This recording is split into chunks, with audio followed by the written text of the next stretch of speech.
equal sign. Salut, moi c'est Ludmilla. Moi c'est Stéphie. Salut, c'est Jérémy. Bienvenue dans le tout nouveau concept de la FJU Guada. On se dit tout. Et oui, désormais, une fois par mois, on va se réunir pour débattre d'un sujet qui touche les jeunes. Ce mois-ci, on va parler de quelque chose dans lequel je pense que vous allez tous vous retrouver. Ce sont les réseaux sociaux. Réseaux sociaux, vous en pensez quoi? Vous pensez à quoi? Instagram, Snapchat, WhatsApp, YouTube, Facebook. Like Me. Exactement. Qu'est-ce qu'on va dire? On va dire que de plus en plus les jeunes, en fait, quand ils postent leurs photos, ils pensent à quoi? À ce petit pouce qui apparaît. J'aime. Maintenant, on a même le petit cœur. J'adore. Mais la question qu'on va se poser, pourquoi? Moi, c'est la question que je me pose, c'est pourquoi les jeunes, en fait, de plus en plus sont accros au nombre de commentaires, au nombre de j'aime qu'ils vont avoir sur une photo, quoi. ouais. Je crois que en fait ils cherchent à avoir l'approbation des autres. Ils n'ont peut-être pas, parfois peut-être qu'ils n'ont pas chez eux, mais ils vont chercher à prendre la plus belle photo qu'ils peuvent ou que les autres, en fonction que les autres vont aimer et ils vont la poster. Juste pour avoir les autres peut-être toutes les 5 minutes, voir peut-être pour voir s'ils ont le petit. Effectivement. Non, mais lorsqu'on regarde bien, c'est comme si ils sont à la recherche de leur identité. C'est une perte d'identité. Parce qu'ils cherchent en fait, ils cherchent, on va dire, l'approbation, comme je viens de dire, l'approbation de leurs amis, pour savoir, voilà, je suis parfait, voilà, à travers des photos. Donc pour moi, en fait, c'est comme une perte d'identité.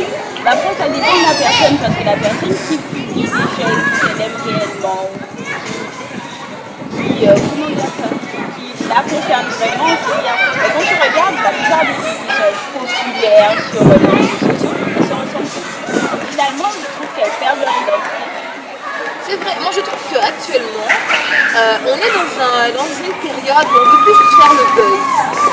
Et quitte à perdre son identité, mais il faut vraiment qu'on attire l'attention. Alors, quitte à faire comme les autres, changer qui on est, parce qu'en fait on ne veut plus plaire à soi-même. Mais on va se dire comment je vais faire pour plaire aux autres, pour que les autres puissent m'apprécier comme je suis. On va dire que c'est devenu une addiction aussi, en fait. Oui, c'est devenu une La addiction. personne est devenue accroissante. Exact. Moi, je connais une personne de ma propre famille qui, à l'époque où j'étais en métropole, quand elle postait une photo et qu'elle voyait que je n'avais pas encore mis j'aime, m'appeler en métropole pour me dire « Oh, tu sais, j'ai mis une photo, mais tu sais, t'as pas mis j'aime ?» Je lui ai dit, ben attends, c'est un j'aime, non, mais je suis déjà à 490 j'aime, il me manque un. Voilà, il faut que tu me rajoutes un j'aime. Moi, je trouve ça, pour moi, c'était ridicule. Mais c'était vraiment quelque chose d'important, c'est-à-dire, je compte mes j'aime, mais aussi, je vais regarder qui est-ce qui aime mes photos. Donc, moi, je me dis, est-ce que c'est pas une façon de se réconforter soi-même, de pallier un manque de confiance en soi? J'ai un sentiment d'insécurité, alors ben tiens, je vais voir si je ne peux pas pallier ce manque en allant chercher chez les autres ce dont j'ai besoin pour moi, quoi. Donc après, moi qu'est-ce que je remarque de plus en plus sur les réseaux sociaux, c'est le phénomène des filtres.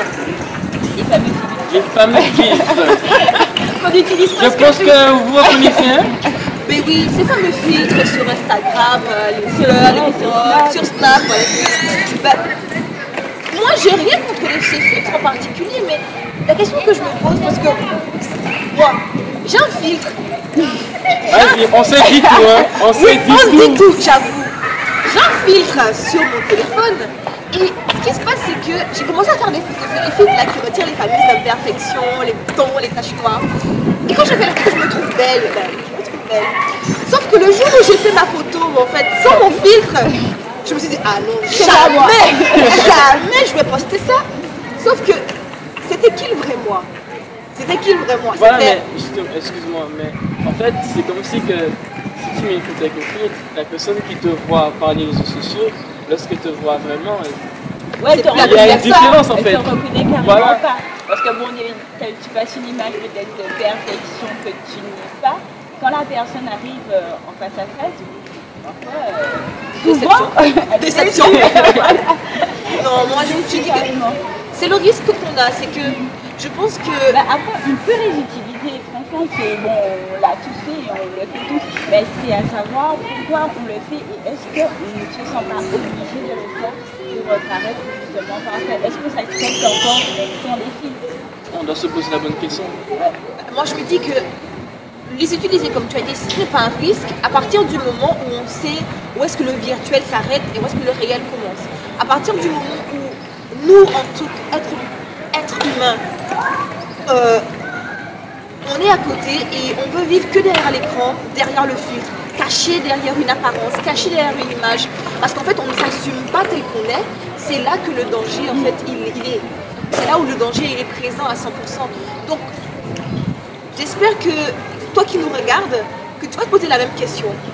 Est-ce que je poste mes photos sur Facebook ou n'importe quel réseau social hein, de manière complètement indépendante, ou est-ce que inconsciemment je ne suis pas à cette recherche, ou consciemment peut-être aussi, hein, je ne suis pas dans ce côté où je vais rechercher les j'aime, les likes, les j'adore de mes amis, leurs commentaires, tu es belle, tu es sexy, tu es canon. Et à savoir aussi comment tu te sens si tu ne reçois pas ces commentaires-là, si tu ne reçois pas ces likes-là, si à un moment tu ressens peut-être une tristesse ou une déception, ou tu commences peut-être à te remettre en question en te disant je ne suis pas assez bien, ou telle fille a posté telle photo, elle a eu plein de likes et pas moi, là ça devient vraiment un souci. Donc voilà, en fait, quand tu postes une photo, tu postes des choses, pose-toi les bonnes questions. Pour qui tu le fais vraiment? Pour toi ou pour les autres? Et qu'est-ce que cette photo va te rapporter quoi? Est-ce que tu postes pourquoi en fait? Quel message aussi qui passe? Parce qu'à chaque photo qu'on poste, on a un message qui passe, même si on n'écrit rien de particulier. La personne qui voit l'image a un message ou reçoit un message qui est donné. Voilà. Donc à savoir si c'est le bon message qu'on passe, si le message qu'on passe correspond à qui on est aussi. Voilà. On peut vouloir passer une image de fille rebelle alors qu'on n'est pas rebelle.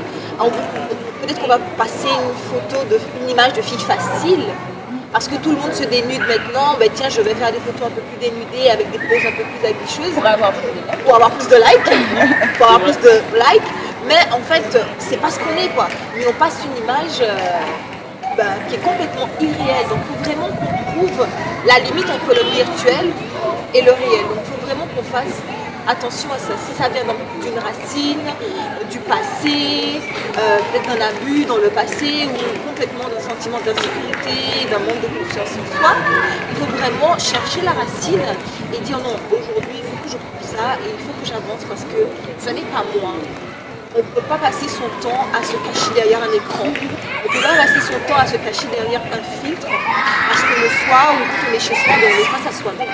D'accord. Donc, si tu te reconnais un peu dans ce qu'on est en train de dire, et si tu veux un peu d'aide, moi je te dis, tiens, pourquoi pas nous rejoindre. Quand est-ce? Le mercredi. Le mercredi. Et le samedi à midi. Le mercredi à? Exactement. On se dit tout, t'as oublié. On se dit tout. Oui, 17h. Le mercredi à 17h, on se dit tout, tous les jours, au 6 Monte-Verguin, à Pointe-à-Pitre, Aux Abîmes. 17h. en face de la Brède, entre Le KFC. et le. Exactement. Donc sur ce, on te dit à la prochaine. Et laisse un commentaire si tu veux partager ton expérience. Et n'oublie pas, like nous. Like.